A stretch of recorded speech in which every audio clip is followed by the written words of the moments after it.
I've worked in the coffee industry for about over 5 years, and I really thoroughly enjoy it. I like the connection that you get with people, and I'm friends with Amanda, who is half owner of Adventures Underground, and we've been just kind of talking for a while about wanting to start up something and make us be able to expand Adventures and do something new. So. The concept of the cafe is Steampunk Alice in Wonderland. The steampunk portion came from the fact that Kat really loves steampunk, Kat the owner, and she decided that she wanted a place to work where she could just dress up every day like it's Halloween. So she decided steampunk cafe, steampunk uniform, so she could wear her steampunk clothing. So I've always been fascinated with the mechanical components of steampunk. I'd say at least a couple of years I've been into it, but I've kind of only lightly dabbled. I used to be a cosplayer myself, and so I have kind of a lot of fun dressing up, and I wanted to have a job where I could basically wear costumes every single day. Halloween's one of my favorite things. And I wanted to continue on, especially because Adventures Underground was named after the book Lewis Carroll's The Adventures of Alice Underground. So their logo is the White Rabbit, so we decided to tie that in and go with the Caterpillar Cafe. So with that theme and trying to do some fun things like steampunk, because we don't have anything themed in the Tri-Cities whatsoever, this gave us the freedom to do Alice in Wonderland, but in our own version take of it.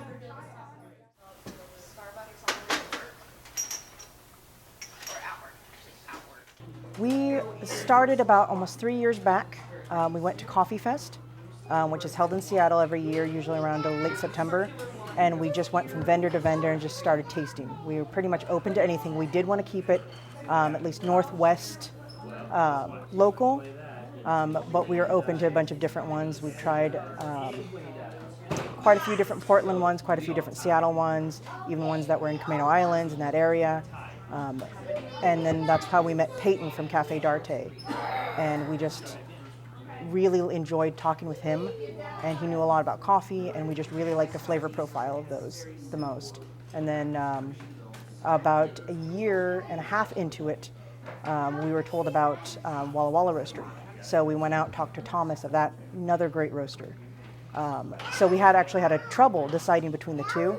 So we actually let our customers decide. We went and did for the summer a blind taste test, 2 similar coffees against each other for a whole week, and Cafe d'Arte seemed to come out on top.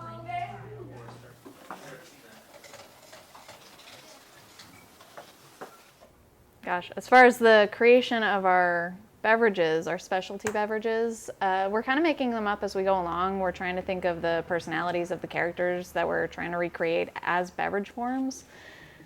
So it's really just been a lot of trial and error. I don't know if I really have a favorite so far, because for one thing, I'm really picky when it comes to my beverages. So a lot of them so far have included chocolate, and I don't like chocolate very much. But our Mad Hatter, which actually is not up yet, we don't even have a price for it yet, is a tea latte with using our Midnight Vanilla black tea from Tea Galleria, and with like steamed milk, and I believe we're putting toasted marshmallow in it.